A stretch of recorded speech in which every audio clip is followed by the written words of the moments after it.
انسان کی اصل موت تب ہوتی ہے جب وہ کسی دوسرے کے دل سے نکل جاتا ہے۔ اگر آپ کسی کو دل و جان سے چاہیں لیکن وہ آپ کی بے قدری کرے تو یہ بد نصیبی اس کی ہے، آپ کی نہیں، کیونکہ ہو سکتا ہے اسے دل سے چاہنے والا اور کوئی نہ ملے۔ جو شخص دوسروں کے رازوں کو کریدے گا، اللہ تعالیٰ اس کے راز فاش کر دے گا۔ زندگی میں ایسے شخص کا چناؤ کرنا جو تمہیں محبت سے زیادہ عزت اور پیار دے۔ جب عقل پختہ ہو جاتی ہے تو باتیں کم ہو جاتی ہیں اور انسان خاموش رہنے لگتا ہے۔ دوستی اور محبت ان سے کرو جو نبھانا جانتے ہوں، نفرت ان سے کرو جو بھلانا جانتے ہوں، اور غصہ ان سے کرو جو منانا جانتے ہوں۔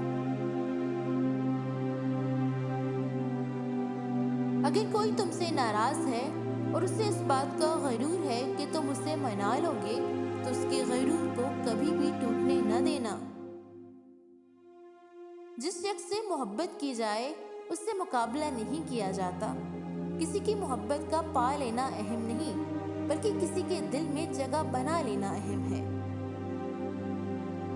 اگر آپ دنیا میں محبت تلاش کرتے کرتے تھک گئے تو ان سے محبت کر کے دیکھو جو آپ سے محبت کرتے ہیں، تو بہت جلد آپ کو محبت مل جائے گی۔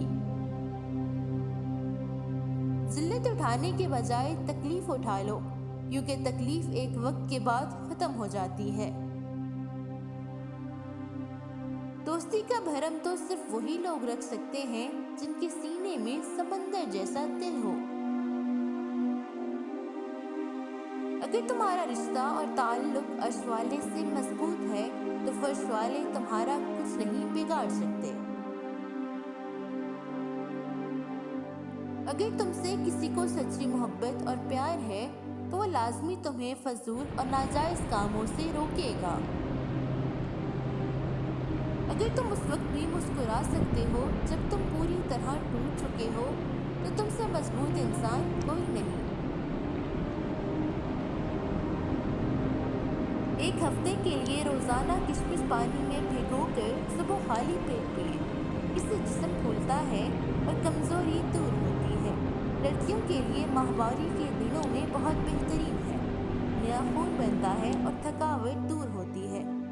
اس دودھ میں بھگو کر کھانا بھی بہت فائدہ مند ہے، خاص طور پر وہ